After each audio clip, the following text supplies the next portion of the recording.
Hello friends, welcome to Sunil Engineering Academy. This is the following of the previous class. We are looking into the history of the Constitution of India, and we are looking into Government of India Act 1858.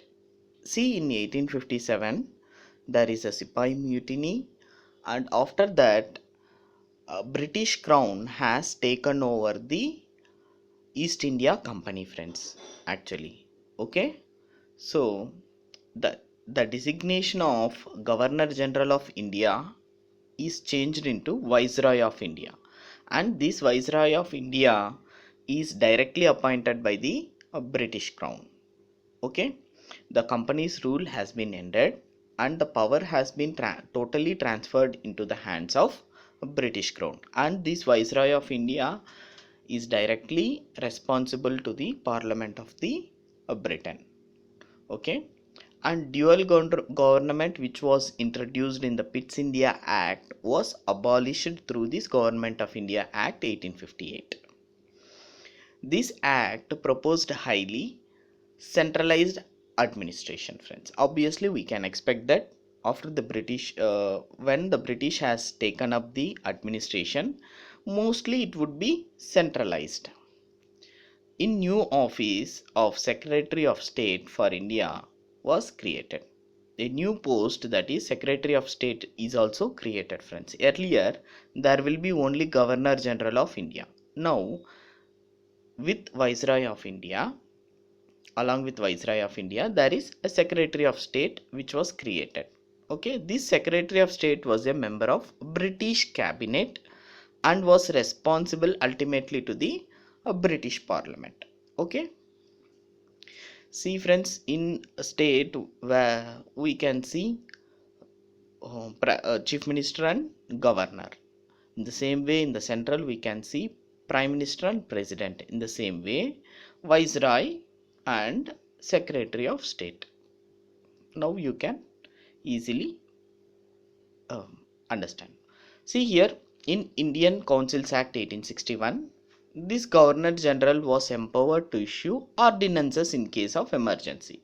Now we have emergencies that can be ordained by the President, friends. Such kind of emergencies has been started since 1861, friends. Okay, the participation of some non-official members in Viceroy Executive Council is permitted, friends. Okay, now in Indian Councils Act 1892, the universities, district boards, municipalities, zamindars and chambers of commerce were empowered to recommend members to the provincial legislative council, which were to be nominated by governors, friends. Okay, these universities, district boards, municipalities, zamindars, chambers of commerce were empowered to recommend.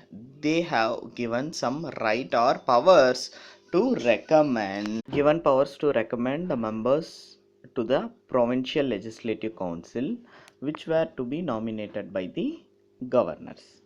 And next was the Indian Council Act 1909, and it is also called Minto-Morley reforms, friends.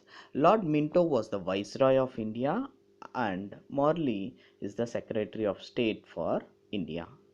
And in this act, a representation is introduced by the principle of election, but these elections are not at its full extent. In this Indian Council of Act, Muslims were given separate representation, and hence, friends. So they have divided the electoral community, friends. So this is called communal electorate. Communal electorate, in the sense, for the separate community, they have their own representatives, and they will vote among them. In the same way, Lord Minto, as he is introduced this communal electorate, Lord Minto known as the father of communal electorate.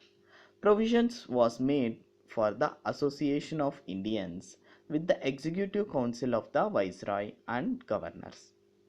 Satyendra Prasad Sinha became the first Indian to join the viceroy's executive council.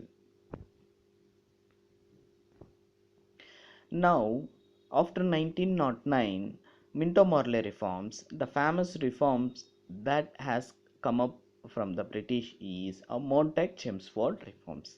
In the same way, Montagu was then Secretary of State for India and Chelmsford was the Viceroy of India. The idea of responsible government was emphasized.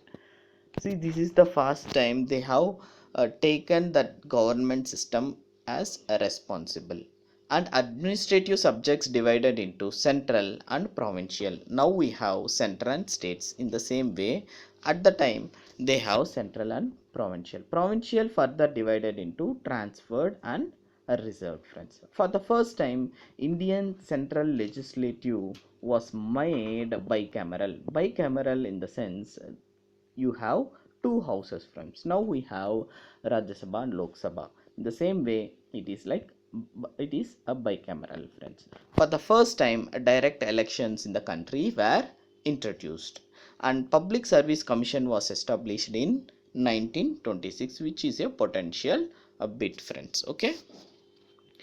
Now, Government of India Act 1935 is very important, friends, because this Government of India Act 1935, from which our constitution derives almost 60% of this act, friends. Okay, the establishment of all India Federation inclusive of governor provinces, chief commissioners and provinces and states, council of states having 260 members. 156 are from British India and 104 from the Indian states, was to be permanent house with one-third members to retire every 3 years, friends. Something like Rajya Sabha, friends. Rajya Sabha also is a permanent house and it does not dissolve at a time. Okay, friends, one-third members will be changing every year, friends. Okay, Federal Assembly having 5 years duration consists of 373 members. Out of 250 were British India and 125 5 from Indian states. It abolished the Council of India established by the Government of India Act 1858. The act provided for the federal court and federal bank, friends.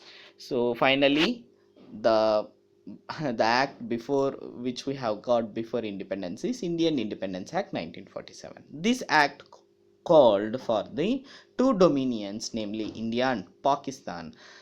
It asked the power to be transferred to the Indians on August 15, 1947, friends. Okay, so you can download this PDF in the name Polity Class 1, friends. Okay, see you in the next class. Don't forget to visit our website sunilengineeringacademy.com.